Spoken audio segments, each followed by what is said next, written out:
저희가 근래에 팝업 스토어를 좀 진행을 했었잖아요. 네. 근데 생각보다 팝업 제의도 많이 오시고 또 현대백화점, 뭐 신세계백화점, 롯데백화점 다양한 곳에서 팝업을 진행하고 계신데 팝업 스토어에 관해서 궁금해하실 분도 많으실 것 같아서 거기에 관련된 좀 질문을 좀 오늘 좋습니다. 이야기를 해볼까 합니다. 우선은 이 본마음 수조는 이 팝업 스토어를 어떻게 시작하게 됐을까요? 일단 저희 첫 팝업은 작년 5월이었는데요. 그때 팝업이 너무 하고 싶은 거예요. 그때 막 성수 팝업 막 유명해지고 너도 나도 팝업해서 뭐 팝업만 하면 조금 더 알려질 것 같은 그런 느낌도 들고 하니까 너무너무 하고 싶은데 불러주는 데가 아직 없었어요. 거기 그때는. 그래서 당시에 저희는 홍대에 사무실을 쓰고 있었는데 거기 1층에서 열었었습니다. 1층의 소파 자리에서 팝업존으로 이제 셀프로 꾸미고 우리들만의 대잔치를 했었어요. 그게 저희의 첫 번째 팝업이었고 그걸 또 레퍼런스 삼아서 이제 두 번째, 세 번째들이 시작되었던 건데 일단 그렇게 한번 진행을 했었고요. 그거는 누구나 할 수 있었어. 그냥 정말 금액도 하루에 10만 원도 안 들었어요. 그 공간 빌리는 거. 그리고 저희도 거기 꾸미는데 한 20만 원도 안 썼던 것 같아요. 그렇게 그건 누구나 할 수 있을 정도를 한 다음에 그 다음에 중소기업 중앙회라는 기간이 있고 거기서 1년에 2번 MD 품평회라는 거를 해요. 그래서 저희도 그거 하반기 때 MD 품평회에 나갔고 그때 되게 열심히 준비했었어요. 저희는 뭔가 하나하나가 다 어떻게 이어질지 모르는 기회다라고 생각을 하고 있었으니까 바이어분들의 명단을 쫙 있는데 뭐 우리가 항상 제일 하고 싶어 하는 뭐 갤러리라든지 현대, 신세계, 뭐 AK 그리고 배달의 민족 11번가 이런 데 다 있었어요. 그 바이어님들이 오신다고 하니까 그분들의 각자에게 맞는 상품 기획서랑 이제 샘플들을 다 준비해서 그 품평회라는 곳에 이제 참가를 했었고 그때 받았던 명함들을 잘 모아서 그분들한테 저희 기획서들을 다시 보냈어요. 그때가 작년 하반기였었으니까 저희는 지금 선물로 많이 판매가 되고 있으니 1월 달에 이제 연말 연초에 그리고 이제 설 연휴 때 선물을 많이 하니까 그때 이제 본마음 안심수저 선물 기획전 한번 열어보자, 팝업을 열어보자 라고 해서 갤러리 하면은 갤러리아 쪽에 맞게끔 다 정리해서 보내고 현대면 현대 쪽에 맞게서 다 정리해서 보내고 해서 그렇게 기획서를 전달드렸고 그렇게 이루어진 게 현대백화점, 신세계백화점. 백화점 팝업은 누구나 신청할 수 있는 건가요? 누구나 입점 제한을 할 수는 있고 사실 백화점 팝업과 이런 성수 팝업의 좀 큰 차이를 한번 말씀드리면 좋을 것 같은데 일단 성수 팝업은 돈이 훨씬 많이 들어요. 왜냐면은 그 공간을 오로지 우리가 다 꾸며야 되고 그 공간을 이제 계속 그 7일이면 7일, 뭐 14일이면 14일 하루 종일 다 렌트를 하는 거잖아요, 임대료를. 근데 이제 백화점 같은 경우에는 임대료라는 개념은 없고 저희 판매에 대한 수수료가 들어가는 거고 그 다음에 이제 어쨌든 백화점이 이미 꾸며져 있는 공간에 저희의 제품과 제품에 관련된 집기들을 넣는 상황이기 때문에 정말 금액적인 부분이 차이가 커서 저희는 사실 어떻게 보면은 현실적인 이유로 이런 성수 같은 데서 단독 팝업을 할 수가 없었던 거고 백화점 먼저 시작을 했다가 사실 좀 더 가까운 것 같아요. 저도 안 그래도 좀 이 얘기를 하다 보니까 이거를 먼저 좀 이야기를 시작할 거였어요. 팝업 스토어를 하는 이유가 무엇인가? 정말 전문가 분들마다 다른 견해들이 있을 것 같아서 제가 뭔가 감히 말하는 게 좀 웃길 것 같긴 하지만 제가 느꼈을 때는 팝업 스토어가 더 비용 효율적이에요. 그러니까 요즘에는 온라인 스토어가 대부분이고 온라인에서도 이제 사실 광고를 되게 많이 하잖아요. 네이버 광고도 하고 메타 광고도 하고 근데 그거는 이제 불특정 다수에게 이제 광고가 집행이 되는 거기 때문에 아무리 뭐 데이터들을 잘게 나눠서 본다고 하더라도 그게 다 효율적인 비용이 될 수가 없는 구조인 것 같아요. 엄청나게 많은 돈을 쏟아붓지 않은 이상 저희처럼 작은 자본으로 하려고 하는 이상 그렇기 때문에 차라리 그렇게 유동인구가 많이 있다는 게 보장된 곳에서 노출을 하는 편이 더 비용 효율적이라고 생각을 해서 저는 그래서 팝업이 더 매력적이라고 생각을 했고요.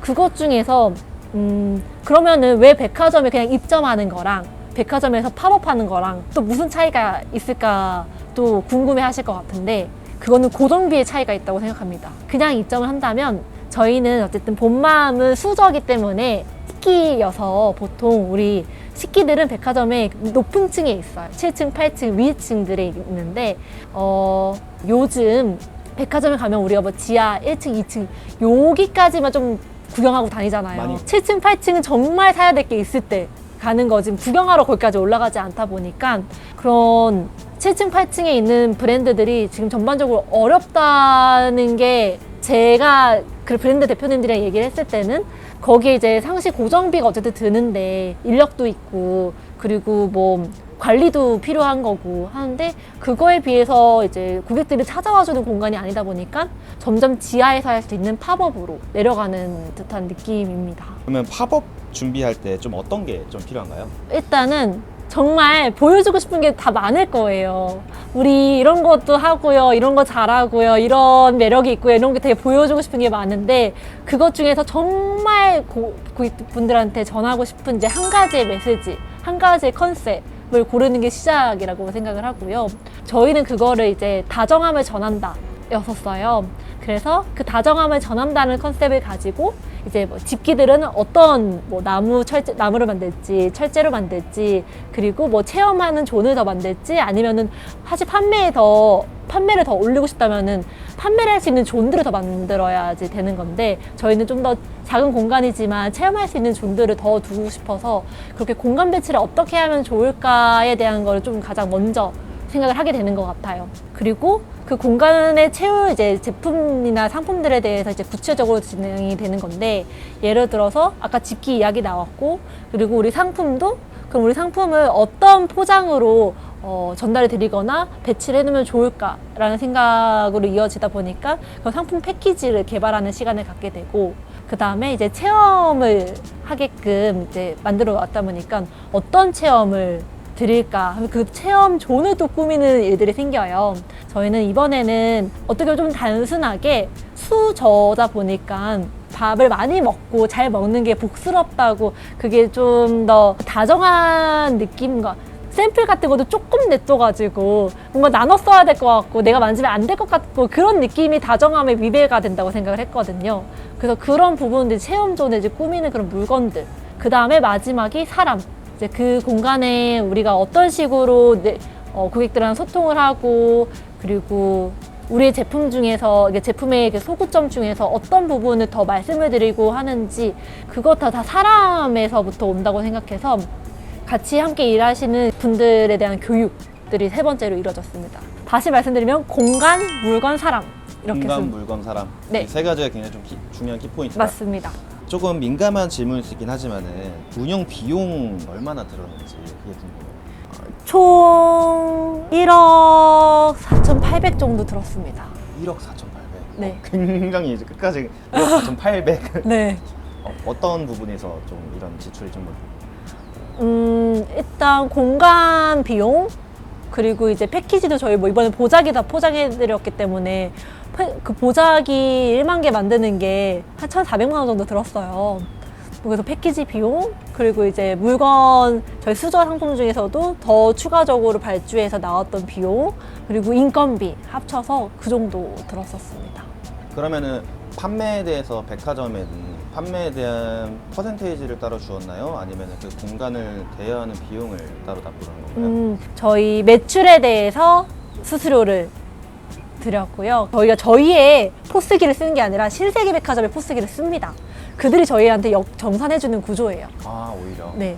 그래서 그쪽에 3억이 들어갔으면은 그들이 갖는 뭐 20%, 30%의 수수료를 제외하고 저희한테 입금해주는 방식입니다. 그러면 이번에 강남점에서 진행한 파워스토어 매출은 좀 기대치에 비해서 괜찮았나요? 일단은 매출에 대한 만족도는 좋습니다.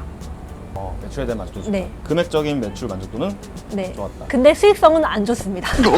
수익성은 조금 떨어졌다. 네. 어떤 문제점 때문에 그랬을까요? 이게 처음이었기 때문에 이렇게 전국으로 한 건 처음이었기 때문에 생겼던 부분인 것 같은데요. 원래 저희가 뭐 한 곳에서 한다라고 하면은 원래 저희 인원 그리고 원래 저희가 갖고 있었던 집기로 진행을 했을 텐데 세 군데에서 따로 하다 보니까 새로운 인력, 새로운 집기, 그러니까 더 제작을 해야 되는 부분들이 있었습니다. 근데 당연히 그런 인력적인 부분이나 제작했던 물건들은 계속 남는 거니까 장기적으로는 이제 수익성이 안 좋다고 말할 수는 없지만 정말 딱 투자자 관점에서 단기적으로 이것만 본다라고 했을 때는 뭔가 매출 대비 수익성은 좀 낮지 않나 이런 의견은 나올 수 있는 정도였습니다. 그러면은 아까 장기적 단기적 얘기했던 게 단순히 금액적인 요소를 떠나서도 또 다른 효과를 의미하는 것 같기도 한데 맞아요. 뭐 브랜드 인지도나 피드백 이런 거에 대한 좀 효과는 좀 너무 좋았어요. 진짜 좀 역대급? 역대급. 네. 그러니까 일단 고객센터 문의 건수가 그 전에는 하루에 10건 정도인데 지금은 한 80에서 100건 정말. 사이로 늘었고요. 근데 저희 고객센터 문의는 뭐 클레임이 아닙니다. 추가 구매는 어디서 할 수 있는지 아니면은 이거를 이렇게 쓰고 있는데 이렇게 써도 되는 건지 그런 부분에 거의 상담 형식이에요.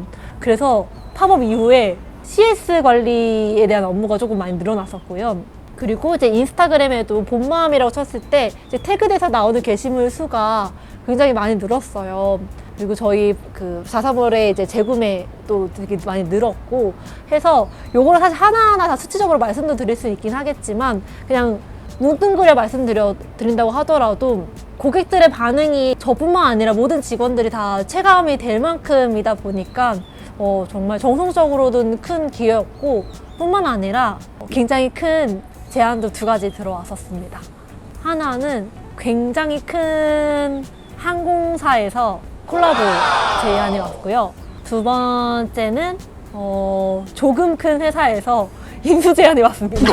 인수 제한까지. 굉장히 저희의 사업적인 부분에서 큰 영향을 줄 수 있는 제안이 2가지 들어왔고 잘 이루어지고 있는 중입니다. 백화점에서 그 팝업을 하나 함을 통해서 단순한 매출을 떠나서도 브랜드 인지도도 올라가고 온라인에 대한 구매율 전환율도 높아지고 팝업 제의도 들어오고 엄청 다다익선으로 좋은 팝업 스토어네요. 그쵸. 우리 여기 있어요를 알리는 순간들이었으니까 우리의 존재를 알렸을 때 사실 근데 그걸 외면당할 수도 있죠.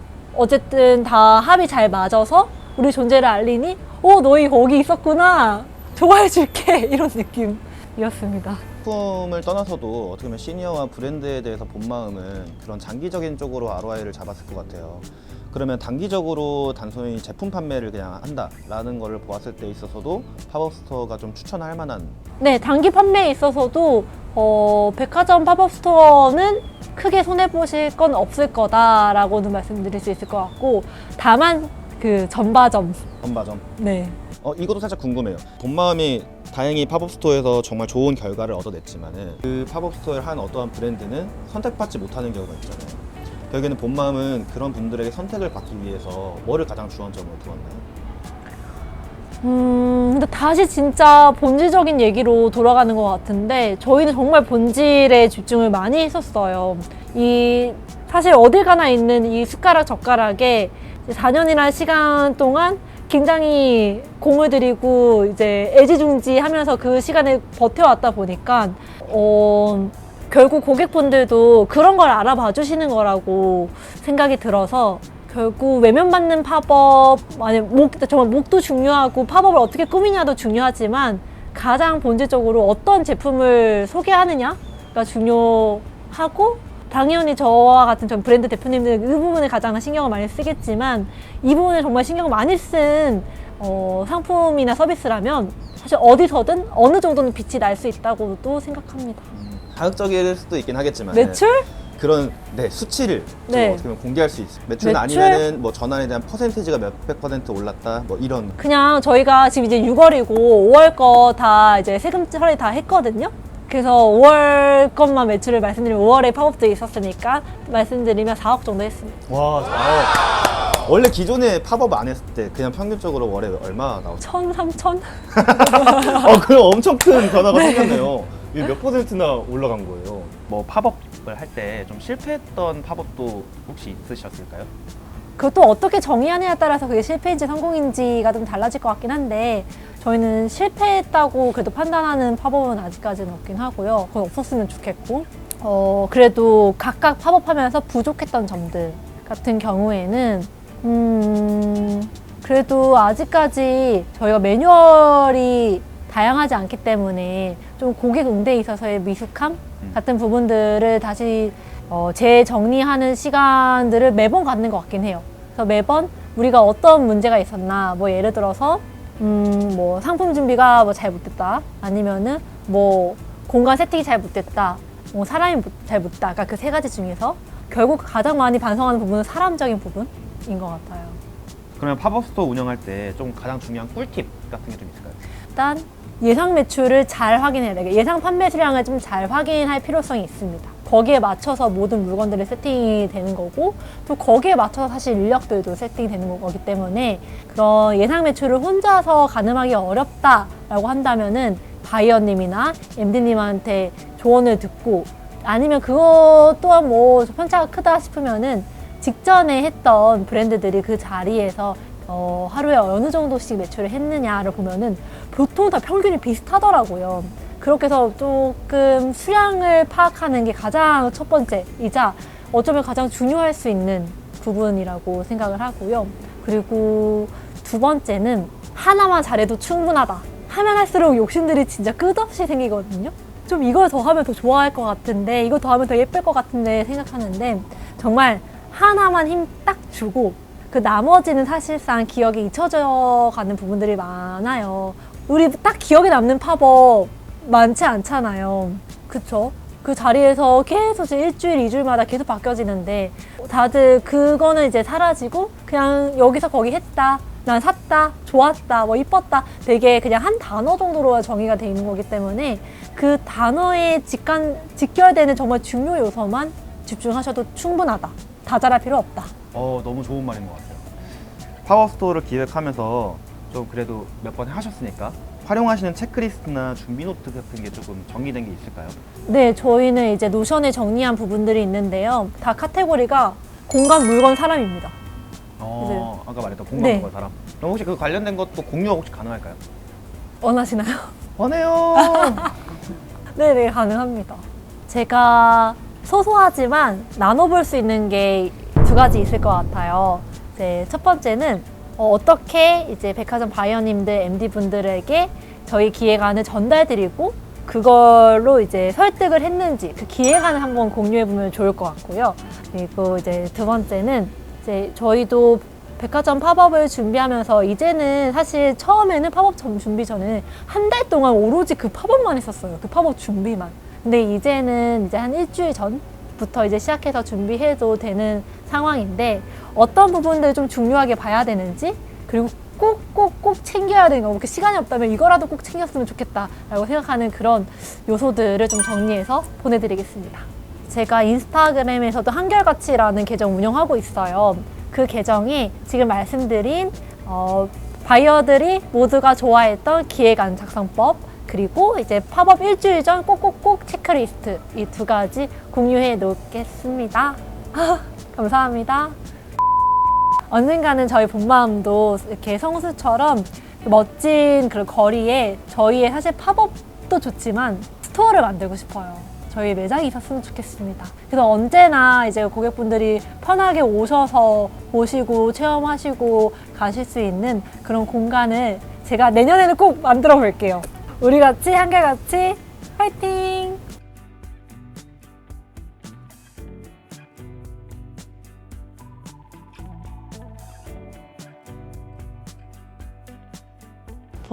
본마음도 매장 해보고 싶지만 할머니 선물 가게가 거의 제 최종 목표이기 때문에 할머니 선물 가게는 진짜 드넓어서 휠체어도 막 타보고 집에서 필요한 물품들 집처럼 꾸며놓고 이렇게 큰 공간을 좀 활용하고 싶긴 해요. 단 같은 것도 다 단 같은 거 없이 움직이려고 하면은 사실 그럼 좀 규모가 있어줘야 되니까. 좀 시니어분들 특징이 좀 뭐가 있어요? 그런 가정집이라고 따졌을 때 시니어를 위한 특징들. 일단 곳곳에 이렇게 미끄러져서 넘어지면 진짜 큰 사고거든요. 그래서 미끄럼 방지하는 뭐 매트라든지 아니면 그 철 손잡이 같은 거. 그래서 그런 것들은 딱 들어가면 보이는 부분들이니까 매트를 깔아놓고 그런 손잡이를 달아놓고 뭐 냉장고도 요즘 냉장고 무겁잖아요. 음성 냉장고도 나오긴 했지만 그거 되게 비싸니까 그냥 다이소에서도 이제 손잡이 같은 거 있어요. 그거 달아놓고 그런 부분이 좀 가장 눈에 띄는 부분인 것 같고 그거 다음으로는 정말 신경 썼다 싶으면은 화장실도 요즘 옛날 아파트는 단이 다 있는데 화장실도 그 단 없이 지나가게끔 이제 휠체어로 들어가게끔 해놓은 집도 있고 정말 얼만큼 디테일한 부분에 신경을 썼느냐에 따라 달라지는 것 같은데 그것도 다 시간과 비례하는 것 같아요. 시니어분들 고령화 생각했을 때 어떻게 보면 우리 금방 숫자를 만들었잖아요. 숫자 말고도 뭐 그런 이템 이런 게 좀 생각나는 게 좀 있을까요? 있는데 비밀이야. 아 좋아. 있어요. 진짜 전 대박이라고 생각합니다. 저 직원으로 들어갔어요. 오, 네, 지금 여정페이로 지금은 여정. 장난이고. 여정은 많긴 한데. 근데 진짜 저도 이게 꼭꼭 개발이 됐으면 좋겠어요. 이거 저희 프로젝트가 성공했으면 좋겠어요. 나중에 잘 돼서 그 시니어 요양 설립해 주세요. 오, 네, 그 저희 집안에 집 부모님과 함께 세운 목표이기도 하는데요. 실버타운 만들기. 30년 뒤엔 뭐하고 있을 것 같아요? 30년 뒤에 그냥 저는 호호 할머니였으면 좋겠어요. 아직 할머니 아니라 아직 61이니까 그냥 친절한 아줌마.